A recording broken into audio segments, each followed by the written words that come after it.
Hello everyone, welcome to Namdev academy YouTube channel. आज का जो टॉपिक है जिसके अंदर अपन guys most important MCQ cover करेंगे, निर्वाचन आयोग या इलेक्शन कमीशन से संबंधित गाइज जितने भी मोस्ट इंपॉर्टेंट क्वेश्चंस बनते हैं उन सभी क्वेश्चंस को गाइज एक एक करके अपन यहाँ पे कवर करेंगे। और गाइज अपना टारगेट है कि जो पॉलिटी जीके है अपनी उसको टॉपिक वाइज एमसीक्यू के साथ में सबसे ज़्यादा एमसीक्यू के साथ में कवर करना गाइज। तो गाइज चाहे पॉलिटी जीके हो, चाहे हिस्ट्री हो, जियोग्राफी हो या आपकी जो जनरल साइंस है उसको गाइज अपन टॉपिक वाइज एमसीक्यू के साथ में कर रहे हैं और वो भी अपने सबसे ज़्यादा एमसीक्यू के साथ में। तो प्लेलिस्ट में विजिट कीजिएगा चैनल के ऊपर और आप सभी जो भी वीडियोज़ है उनको देखते रहेगा या डिस्क्रिप्शन में आप लोगों को लिंक मिल जाएगा गाइज।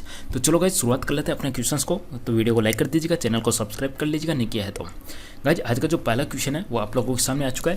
गाइज सबसे पहले अगर अपन बात करें इलेक्शन कमीशन की, थोड़ा सा अपन ओवरव्यू ले लेते हैं इसके बारे में। देखिएगा अगर अपन बात कर लेते हैं इलेक्शन कमीशन जिसको कहते हैं चुनाव आयोग कहते हैं।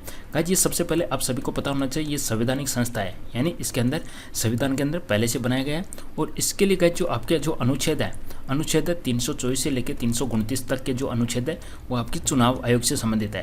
गाइज संविधान का कौन सा भाग है गाइज? भाग 15 के अंदर भाग 15 हो गए, अनुच्छेद आपके 324 से लेकर 329 तक हो गए। गाइज इसकी स्थापना कब होती है? गाइज स्थापना होती है इसकी 25 जनवरी 1950 को, 25 जनवरी 1950 को। ओके गाइज, और एक जो मोस्ट इंपॉर्टेंट और क्वेश्चंस बन जाता है गाइज यहाँ पे जो अगर मैं बात करूँ तो गाइज पहले आपका एक ही इलेक्शन कमीशन होता था, लेकिन गाइज अब एक तो इलेक्शन कमीशन होता है, चीफ हो गया, और उनके नीचे गाइज आपके 2 इलेक्शन कमिश्नर हो गए। तो गाइज ये जो प्रक्रिया है ये कब से लागू हुई? एक चीफ इलेक्शन कमीशन और 2 इलेक्शन कमीशन, ये गाइज कब से लागू होता है इसके बारे में एक क्वेश्चन पूछा जा सकता है। तो गाइज ये आपका होता है अक्टूबर 1993 से लागू होता है गाइज। तो ये सिंपल सा इसके बारे में ओवरव्यू है। अपन गाइज मोस्ट इंपॉर्टेंट जो भी एमसीक्यू बनते हैं वो यहाँ पे कवर कर लेते हैं। Clear guys? बिल्कुल संवैधानिक संस्था है, आर्टिकल 324 से लेकर 329 तक है, भाग आपके 15, 25 जनवरी 1950 को स्थापना होती है। इसीलिए गाइज अपन 25 जनवरी को मतदाता दिवस मनाते हैं। एक अपने चीफ इलेक्शन कमिश्नर होते हैं, उनके नीचे 2 आपके इलेक्शन कमीशन है, और ये जो प्रक्रिया है ये आपके अक्टूबर 1993 से लागू है गाइज। चलो अब आंसर देते रहेगा सभी क्वेश्चंस का। भारतीय संविधान के किस अनुच्छेद में निर्वाचन आयोग के लिए प्रावधान है? तो गाइज निर्वाचन आयोग होना चाहिए ये कौन से आर्टिकल के तहत किया गया है? गाइज आंसर जाने वाला आपका ऑप्शन नंबर बी के साथ में, आर्टिकल नंबर 324 के साथ में। ओके गाइज, आंसर बन जाएगा आर्टिकल 324 के साथ में। ओके गाइज, अपन पढ़ेंगे 324 से लेकर 329 तक के जो भी आर्टिकल है उनको अपन यहाँ पे कवर करने वाले हैं। तो गाइज 324 क्या कहता है आपका? 324 कहता है एक आपका इलेक्शन कमीशन होगा। यहाँ पे 326 की बात कर लेते हैं गाइज। 326 क्या कहता है कि आपका चाहे लोकसभा हो या प्रत्येक राज्य की गाइज विधानसभा हो, चाहे लोकसभा हो या प्रत्येक राज्य की जो विधानसभा है उसके लिए गाइज जो भी निर्वाचन होगा वो किस आधार पर होगा? वो होगा वयस्क मताधिकार पे होगा। ठीक है, जो इलेक्शन होंगे वो किसके आधार पे होंगे? वयस्क मताधिकार पे होंगे। ये कहता है आपका आर्टिकल नंबर 326। नेक्स्ट क्वेश्चन है जो आपका कि निर्वाचन आयोग है इसका चेयरमैन कौन होता है गाइज? गाइज चेयरमैन कौन बनेगा इसका? 4 ऑप्शन आप लोगों के सामने है, चेयरमैन आपको यहाँ पे बताना है, साथ साथ में आंसर देते रहो जिस भी क्वेश्चन का आपको आंसर आता है। गाइज सही जवाब बनेगा आपका ऑप्शन नंबर डी के साथ में, मुख्य निर्वाचन आयुक्त, जिसको अपन बोलते हैं चीफ इलेक्शन कमीशन। गाइज ये तो हो गया चीफ इलेक्शन कमीशन, इनके नीचे होते हैं 2 election commission. Chief election commission के नीचे होते हैं 2 इलेक्शन कमीशन। एट प्रेजेंट की गाइज मैं बात करूं 2020 के अंदर, तो 2020 के अंदर गाइज आपके जो चीफ इलेक्शन कमीशन है उनका नाम है सुनील अरोड़ा। ओके गाइज, और जो इलेक्शन कमीशन है उनका एक का नाम है सुशील चंद्र और दूसरे का नाम है guys Ashok Lavasa. Okay guys, अब गाइज जो इनका जो ड्यूरेशन होता है वो होता है या तो 6 वर्ष होगा या गाइज इनकी 65 ईयर्स होगा, या तो इनका कार्यकाल 6 साल का होगा या 65 वर्ष का होगा। और गाइज इनका क्या होगा? 6 + 62। ओके, इनका होता है 6 + 62 जो भी पहले कंप्लीट होता है। क्लियर है गाइज? तो एट प्रेजेंट ये भी ध्यान रखिएगा गाइज, सुशील चंद्र, अशोक लवासा और सुनील अरोड़ा। तो गाइज जो निर्वाचन आयोग है उसका चेयरमैन कौन होता है? मुख्य निर्वाचन आयुक्त आपका राइट आंसर बनेगा ऑप्शन नंबर डी। भारत की जो निर्वाचन पद्धति है निम्न में से किस देश की निर्वाचन पद्धति के अनुरूप है गाइज? कौन से देश के अंदर जो इलेक्शन होते हैं वो इंडिया के अंदर इलेक्शन होते हैं, दोनों का प्रोसीजर बिल्कुल सेम है। गाइज आंसर बनने वाला है यहाँ पे ऑप्शन नंबर सी के साथ में, ब्रिटेन के साथ में। क्लियर है? नेक्स्ट क्वेश्चन, प्रत्यक्ष निर्वाचन किसे कहते हैं? गाइज डायरेक्ट इलेक्शन किसे कहेंगे? ऑप्शन आपका है निर्वाचक मंडल द्वारा प्रतिनिधि का चुनना, अभिजात वर्ग द्वारा प्रतिनिधि का चुनना, जनता द्वारा प्रतिनिधि का चुनना, या इनमें से कोई नहीं। प्रत्यक्ष निर्वाचन या डायरेक्ट इलेक्शन किसे कहा जाता है?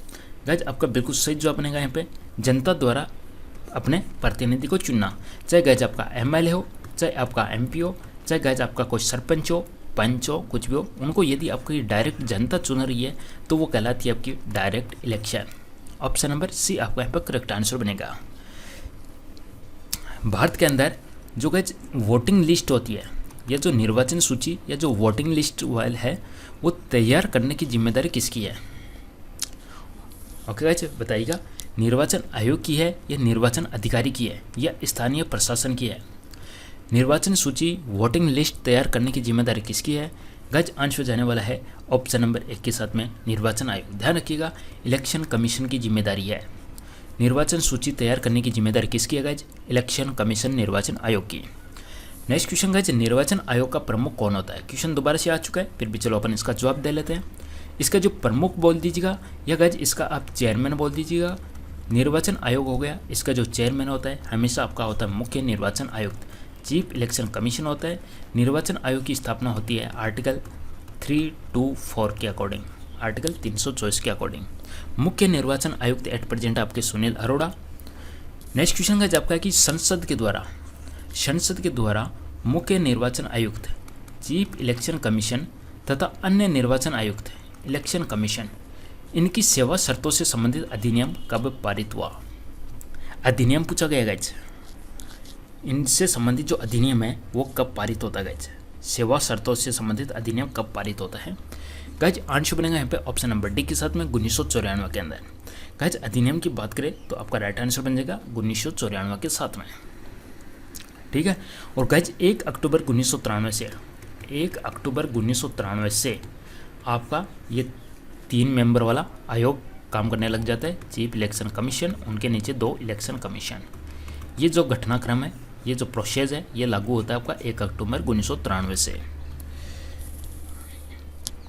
निर्वाचन आयोग की सहायता के लिए लोकसभा या राज्य विधानमंडल के साधारण निर्वाचन के पहले प्रादेशिक निर्वाचन आयुक्त की नियुक्ति करने का अधिकार किसे प्राप्त है? क्वेश्चन को दोबारा से पढ़ लीजिएगा। निर्वाचन आयोग की सहायता के लिए लोकसभा या राज्य विधानमंडल के साधारण निर्वाचन के पहले प्रादेशिक निर्वाचन आयुक्त की नियुक्ति करने का अधिकार किसके पास है? गाइस आंसर बनेगा यहाँ पे ऑप्शन नंबर 1 के साथ में राष्ट्रपति के पास में। कौन मतदाता सूची को अद्यतन यानी आधुनिक बनाकर तैयार रखता है? वोटिंग लिस्ट हो गई या अपनी जो मतदाता सूची हो गई, इसको आधुनिक कौन बनाता गाइज? देखिए ऑप्शन में से क्या सही जवाब बनेगा। आंसर जाने वाला है आपका ऑप्शन नंबर डी के साथ में गाइज, निर्वाचन आयोग, इलेक्शन कमीशन। गाइज उपचुनाव कब करवाया जाता है? उपचुनाव की बात हो रही है गाइज, ना कि आपके मुख्य चुनाव की। उपचुनाव आप समझते हो, जैसे कि कोई कैंडिडेट खत्म हो जाता है या गाइज किसी को किसी चीज़ वजह से निष्कासित कर दिया जाता है, तो उस सीट के ऊपर फिर से आपका इलेक्शन होता है, जिसको अपन कहते हैं उपचुनाव। गाइज आंसर बनेगा यहाँ पे ऑप्शन नंबर डी के साथ में, कभी भी करवाया जा सकता है। उपचुनाव करवाया जाता है कभी भी। भारत के अंदर पहली बार आम चुनाव किस वर्ष किए गए थे? पहली बार इलेक्शन कब हुए गाइज? 50-51 में हुए थे या 51-52 में हुए थे गाइज? गाइज आंसर बनेगा ऑप्शन नंबर डी के साथ में।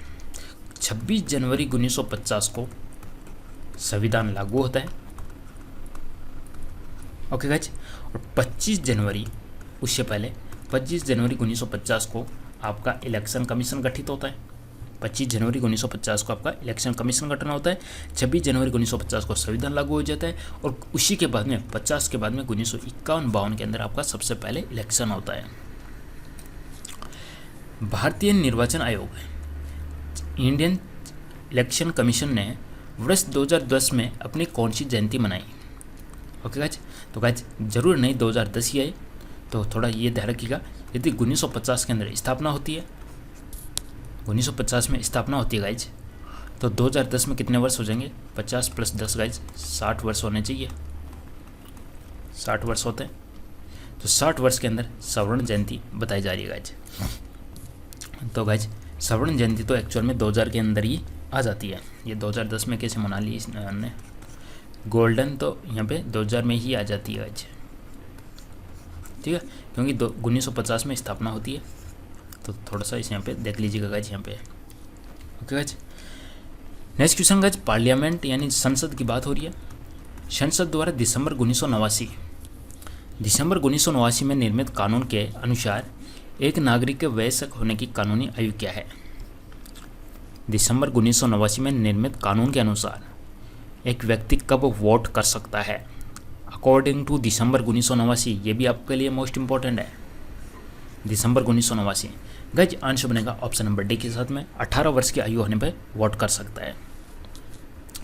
चुनाव के समय किसी चुनाव क्षेत्र में चुनाव प्रचार कब बंद करना होता है? गाइज जब भी इलेक्शन होता है तो कौन से ड्यूरेशन के अंदर कितने समय पहले चुनाव प्रचार करना बंद होता है? गाइज सब चीज़ें आएगी गाइज, डोंट वरी। उनको कब फॉर्म भरा जाता है, 1 हफ्ते पहले फॉर्म भरा जाता है, और चुनाव प्रचार कब बंद होता है? गाइज आंसर बनेगा 48 घंटे पहले, यानी 2 दिन पहले। चुनाव प्रचार कब बंद हो जाता है? 2 दिन पहले, 48 घंटे पहले। देखिए ऑप्शन में से सही जवाब दीजिएगा। एक व्यक्ति के बारे में, 1 से अधिक निर्वाचन क्षेत्रों में चुनाव नहीं लड़ सकता, 2 से अधिक निर्वाचन क्षेत्रों में चुनाव नहीं लड़ सकता, 3 से अधिक, 4 से अधिक। तो गाइज एक व्यक्ति कितनी जगह पे चुनाव लड़ सकता है? गाइज आंसर बनेगा ऑप्शन नंबर बी के साथ में मैक्सिमम 2 जगह। मैक्सिमम 2 जगह व्यक्ति चुनाव लड़ सकता है, 2 से अधिक नहीं हो सकता। एक व्यक्ति 2 जगह चुनाव लड़ सकता है। किसके लिए अगर बात हो रही है? चुनाव लड़ने वालों के लिए बात हो रही है। तो एक व्यक्ति 2 जगह से चुनाव लड़ सकता है, 2 से ज़्यादा नहीं। गाइज जो चीफ इलेक्शन कमीशन होते हैं उनकी प्रतिमाह सैलरी कितनी होती है? गाइज आप चाहे चीफ इलेक्शन कमीशन बोल दीजिएगा या चीफ जस्टिस ऑफ इंडिया बोल दीजिएगा, इनकी सैलरी बिल्कुल बराबर होती है। और इनका गाइज जो भी सिस्टम है वो बिल्कुल बराबर होता है, जैसे कि 6+65, 6+62। गाइज ये दोनों आपका बराबर होता है दोनों के लिए। ओके गाइज, तो चीफ इलेक्शन कमीशन की सैलरी कितनी होती है? गाइज आंसर बनेगा ऑप्शन नंबर बी के साथ में 2.5 लाख। ओके, तो 2.5 लाख हो गई तो गाइज उनकी कितनी हो जाएगी? 225 हो जानी चाहिए, जहाँ तक संभावना है गाइज 225 होनी चाहिए। ठीक है, चाहे आपका जस्टिस हो गया, चाहे आपके इलेक्शन कमीशन हो गए, इनकी 2.25 होनी चाहिए। और गाइज जो चीफ होते हैं मुख्य, उनकी हो जाती है 2.5 लाख। नेक्स्ट क्वेश्चन गाइज आपका जो मुख्य निर्वाचन आयुक्त है उसकी जो नियुक्ति है और उसको जो पद से हटाने का अधिकार है किसको है? चीफ इलेक्शन कमीशन को नियुक्त करना है और पद से हटाना है, ये अधिकार किसके पास में है? ऑप्शन यहाँ पे आपके पास में है पीएम हो गया, या आपके जो मुख्य न्यायाधीश हो गए यानी सीजेआई, या गाइज प्रेसिडेंट, या आपकी संसद पार्लियामेंट। तो गाइज क्या आंसर बनेगा? राष्ट्रपति बनेगा या संसद बनेगा? मुख्य निर्वाचन आयुक्त को पद से हटाने और नियुक्त करने का अधिकार किसके पास में है? गाइज आंसर जाने वाला ऑप्शन नंबर सी के साथ में राष्ट्रपति के पास में है, प्रेसिडेंट के पास में। और गाइज इनको ऐसे ही नहीं हटाया जा सकता, इनको भी महाभियोग के द्वारा हटाया जाता है। नेक्स्ट क्वेश्चन, निर्वाचन आयुक्त की जो सेवा शर्त है और कार्यकाल है कौन निश्चित करता है? उनकी क्या सेवा होगी, क्या शर्तें होगी, क्या कार्यकाल होगा, ये सब कौन डिसाइड करता है? तो गाइज आंसर बनेगा संविधान डिसाइड करता है। ऑलरेडी पहले से डिसाइड है, आंसर बनेगा यहाँ पे संविधान डिसाइड करता है, ऑप्शन नंबर ए। तारकुंडे समिति और गोस्वामी समिति का संबंध किसके साथ में है? तारकुंडे और गोस्वामी समिति का चुनाव व्यवस्था में सुधार करना, चुनाव में अपराधी तत्वों की वर्दी पर प्रतिबंध, राज्य द्वारा निर्वाचन के लिए फाइनेंशियल सपोर्ट, चुनाव में काला धन के बढ़ते प्रभाव पर रोक। तारकुंडे समिति और गोस्वामी समिति का संबंध किससे है? गाइज आंसर बनेगा ऑप्शन नंबर ए के साथ में चुनाव व्यवस्था में सुधार। ऑप्शन नंबर ए चुनाव व्यवस्था में सुधार। नेक्स्ट क्वेश्चन, 1952 का जो वर्ष है भारतीय इतिहास के अंदर क्यों इम्पोर्टेंट है? 1952 का वर्ष क्यों इम्पोर्टेंट है? राज्य पुनर्गठन अधिनियम, हरियाणा राज्य विभाजित, भारत में प्रथम सरकारी जनगणना, लोकसभा का प्रथम आम निर्वाचन। ऑप्शन नंबर डी, 1951-52 में पहली बार इलेक्शन होते हैं और 52 के अंदर पहली आपकी पार्लियामेंट बनती है। ओके गाइज, तो आंसर बन जाएगा ऑप्शन नंबर डी के साथ में लोकसभा का प्रथम आम निर्वाचन होता है 1952 के अंदर, 51-52 में। भारत का जो मुख्य निर्वाचन आयुक्त है, मुख्य चुनाव आयुक्त है, चीफ इलेक्शन कमीशन, इसकी नियुक्ति कौन करता है गाइज? तो गाइज इसकी नियुक्ति की जाती है प्रेसिडेंट के द्वारा, ऑप्शन नंबर सी। गाइज परिसीमन आयोग का अध्यक्ष कौन होता है? गाइज परिसीमन क्या होता है? परिसीमन जैसे कि गाइज ये भी इलेक्शन कमीशन का काम हो गया एक्चुअल में, जैसे कि एरिया डिसाइड करना, जैसे कि एक एमएलए सीट के लिए एरिया जो डिसाइड किया जाता है, एमपी सीट के लिए जो एरिया डिसाइड किया जाता है, इसको कहते हैं परिसीमन। तो गाइस परिसीमन आयोग का अध्यक्ष कौन होता है? यहाँ पे भी आपका सही आंसर जाने वाला ऑप्शन नंबर सी के साथ में चीफ इलेक्शन कमीशन होता है। नेक्स्ट क्वेश्चन गाइस, संविधान लागू होने के बाद राष्ट्रपति ने पहली बार कब 2 व्यक्तियों को मुख्य निर्वाचन आयुक्त की सहायता के लिए निर्वाचन आयुक्त पद पर नियुक्त किया? गाइज पहली बार, क्वेश्चन यहाँ पे टर्म्स देखिएगा, पहली बार, ये मोस्ट इंपॉर्टेंट है यहाँ पे, पहली बार, ठीक है। यानी कब चीफ इलेक्शन की सहायता करने के लिए 2 इलेक्शन कमीशन की नियुक्ति की गई, ये क्वेश्चन आपसे पूछा गया है। क्वेश्चन इंपॉर्टेंट है गाइज, पहली बार। तो गाइज आंसर बनेगा ऑप्शन नंबर डी के साथ में। ध्यान दीजिएगा गाइज, ध्यान दीजिएगा, इस चीज़ को इंपॉर्टेंट है, समझिएगा। सबसे पहले 1989 के अंदर ये सिस्टम लागू किया गया था। कब लागू किया गया था? सबसे पहले 1989 में। फिर गाइज इसको बीच में वापस से इस सिस्टम को हटा दिया गया और वापस से एक ही पोस्ट कर दी गई, और फिर गाइज वापस से 1 अक्टूबर 1993 से इस सिस्टम को कंटिन्यू लागू कर दिया। क्लियर है गाइज? तो गाइज क्वेश्चन कैसे आएगा, कंटिन्यू कब से लागू है? ये सिस्टम है, पूरा प्रोसेस है आपका चीफ इलेक्शन कमीशन वाला, इलेक्शन कमीशन वाला। ये गाइज जो पूरा सिस्टम है ये कंटिन्यूसली कब से लागू है? कंटिन्यूसली लागू है 1 अक्टूबर 1993 से। और पहली बार कब लागू हुआ? पहली बार लागू होता है 1989 में, क्योंकि बीच में गाइज कुछ समय के लिए इसको वापस हटा दिया गया था और वापस से 1 अक्टूबर 1993 को ये सिस्टम वापस से लागू कर दिया गया था। तो यहाँ पे आपको दोनों चीज़ें ध्यान में रखनी है, 1989 के अंदर पहली बार और 1 अक्टूबर 1993 से कंटिन्यूसली लागू होगा। भारत के विभिन्न राजनीतिक दल हैं, उनको राष्ट्रीय या क्षेत्रीय दल का दर्जा देने का अधिकार किसको है? राष्ट्र, देश लेवल पे और स्टेट लेवल पे। तो ये दर्जा कौन देता है? तो ये देता है आपका चुनाव आयोग देता है, ऑप्शन नंबर सी। निर्वाचन आयोग निम्न में से किन निर्वाचनों के लिए अधीक्षण, निर्देशन और कंट्रोल का कार्य करता है? गाइज निर्वाचन आयोग किसके इलेक्शन के लिए ये सब कार्य करता है? गाइज क्या आंसर बनेगा यहाँ पे? आंसर जाने वाला ऑप्शन नंबर डी के साथ में सभी के सभी, चाहे प्रेसिडेंट का हो, चाहे उपराष्ट्रपति का हो, चाहे लोकसभा का हो, सभी के लिए गाइज ये काम करता है, अधीक्षण, निर्देश देने का और नियंत्रण करने का। ओके, और ये कौन से आर्टिकल में होता है? सब ये होता है आर्टिकल 324 के अकॉर्डिंग होता है। ये जितने भी प्रोसेस है ये सभी आर्टिकल 324 के तहत है। नेक्स्ट क्वेश्चन का आपका है कि मध्य अवधि चुनाव कब करवाया जाता है? समय के पूर्ण होने से पहले ही, जब लोकसभा भंग हो जाए। मध्य अवधि चुनाव समय से पूर्ण होने से पहले ही, जब लोकसभा भंग हो जाए, जब कोई निश्चित सदस्य अपना पद त्याग देता है, मतदान के समय जब कोई अंतर न हो, जब कभी मंत्रीगण किसी पार्टी से अपना त्यागपत्र दे दें। तो गाइस मध्य अवधि चुनाव करवाए जाते हैं जब समय से पहले ही आपकी लोकसभा भंग हो जाती है। समय से पहले ही लोकसभा भंग हो जाती है तो मध्य अवधि चुनाव करवाया जाता है। भारत में पहली बार महिलाओं को मताधिकार कब प्राप्त हुआ? 20, 26, 33 या 36? पहली बार महिलाओं को वोट देने का अधिकार कब प्राप्त होता है? आंसर बनेगा ऑप्शन नंबर बी के साथ में 1926 के अंदर। 1926। भारत में जो मतदान की आयु है वो 21 वर्ष से घटाकर 18 वर्ष कब कर दी गई? 88, 89, 90, 91। गाइस आंसर बनेगा ऑप्शन नंबर बी के साथ में, यहाँ पे भी आपका 1989। ध्यान रखिएगा ऑप्शन नंबर बी 1989। वोट देने का अधिकार किस आयु पर मिलता है? यानी वोट करने की एज क्या है गाइस? तो वोट करने की एज हो चुकी है आपकी 18 वर्ष, और ये कब से लागू है? ये आपका 1989 से लागू है। पहले 21 वर्ष होता था, फिर 18 वर्ष कर दी गई। भारत का जो पहला मुख्य चुनाव आयुक्त है, फर्स्ट चीफ इलेक्शन कमीशन कौन थे? फर्स्ट की बात हो रही है। एट प्रेजेंट 2020 के अंदर आपकी जो चीफ इलेक्शन कमीशन है उनका नाम है सुनील अरोड़ा। आपसे क्वेश्चन पूछा गया फर्स्ट, तो फर्स्ट है उनका नाम है Sukumar Sen. Option number D Sukumar Sen. First Lok Sabha अध्यक्ष, फर्स्ट लोकसभा अध्यक्ष जीवी मावलंकर। नेक्स्ट क्वेश्चन का आपका है कि किसी भी निर्वाचन के दौरान किसी राजनीतिक दल के उम्मीदवार की मृत्यु हो जाने के पश्चात कितने दिनों के अंदर दूसरा प्रत्याशी खड़ा करना पड़ता है? कब की बात हो रही है? जब इलेक्शन हो रहे हैं तब। टर्म्स ध्यान दीजिएगा, इलेक्शन के दौरान। इलेक्शन के दौरान यदि किसी पार्टी के उम्मीदवार की मृत्यु हो जाती है तो कितने दिन के अंदर दूसरा प्रत्याशी खड़ा करना जरूरी है? आंसर बनेगा 7 डेज के अंदर अंदर। Option number C 7 days. Next question का जब कि जो चीफ इलेक्शन कमीशन है उनकी पद अवधि कितनी होती है? तो गाइस चीफ इलेक्शन कमीशन होता है उसके लिए लागू होता है 6+65। गाइस आंसर बनेगा option number A 6+65।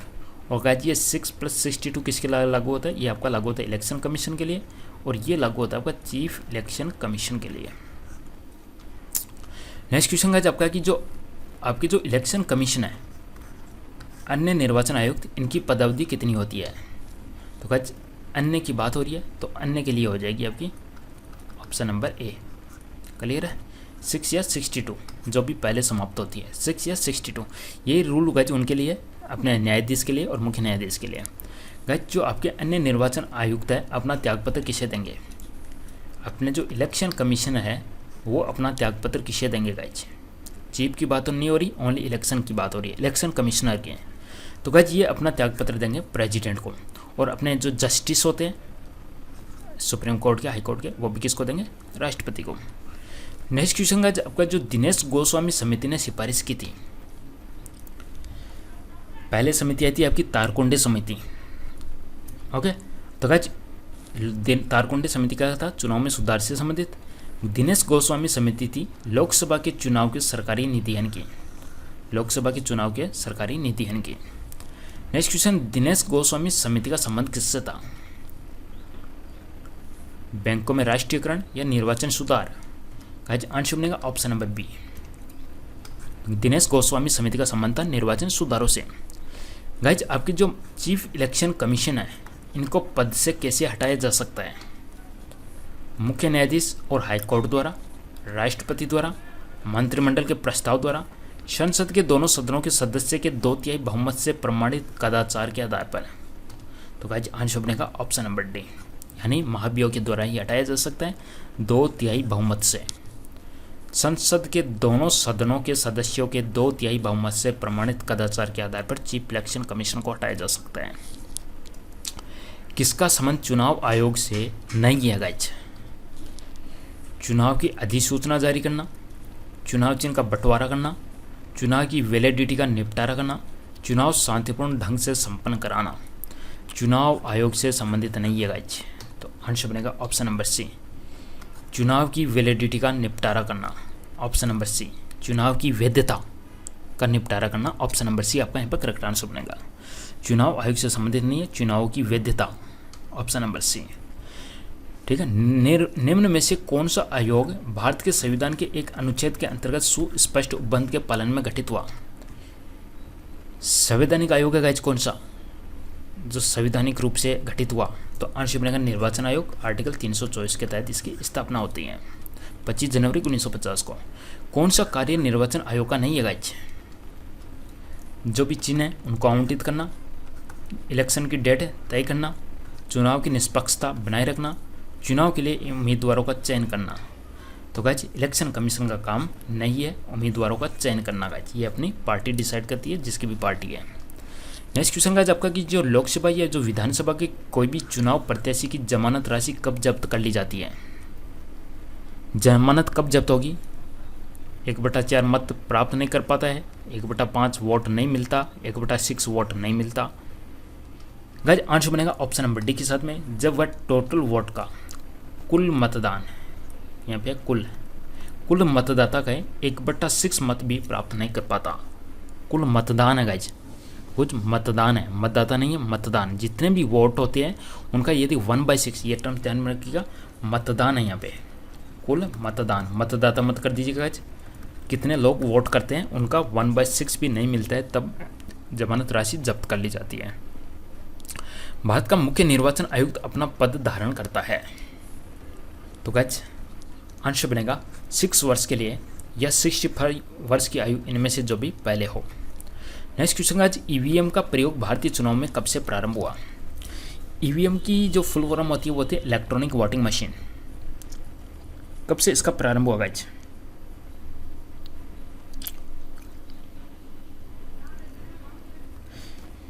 Guys answer बनेगा ऑप्शन नंबर सी के साथ में 1998। प्रयोग भारतीय चुनाव में कब से शुरू होने लगा? गाइज देखिएगा, इसके बारे में थोड़ी सी मैं डिटेल बता देता हूँ आप लोगों को।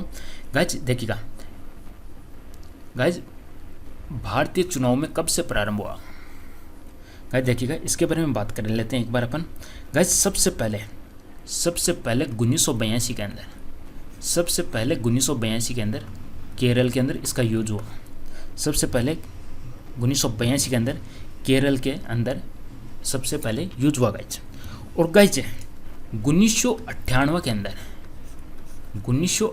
अंदर चाहे आपका MP हो, चाहे आपकी राजस्थान हो, इनके अंदर गाइज 6 विधानसभाओं के अंदर MP, राजस्थान और दिल्ली, इनके अंदर गाइज 6 विधानसभा क्षेत्रों के अंदर इसका यूज किया गया।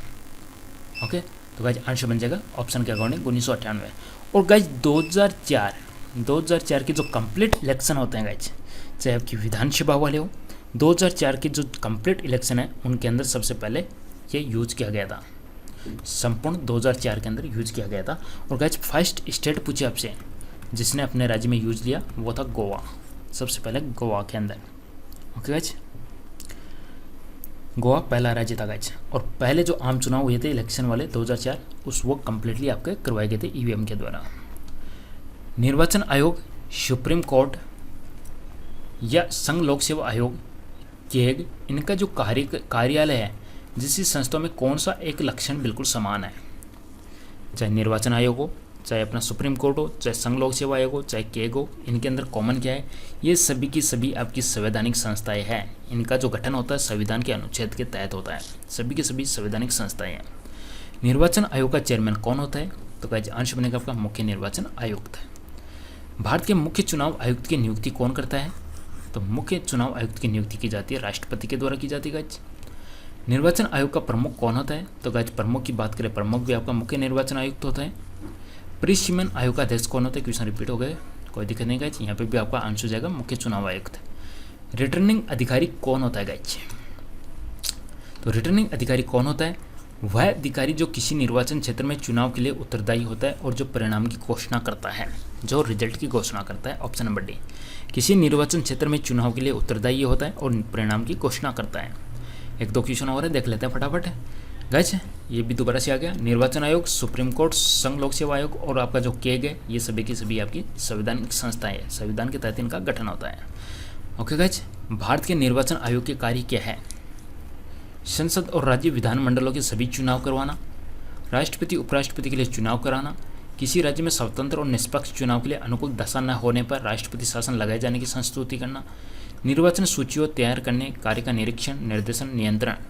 तो निर्वाचन आयोग का कार्य क्या है गाइस, आंसर बनेगा यहाँ पे ऑप्शन नंबर बी के साथ में आर्टिकल 1, 2 एंड 4।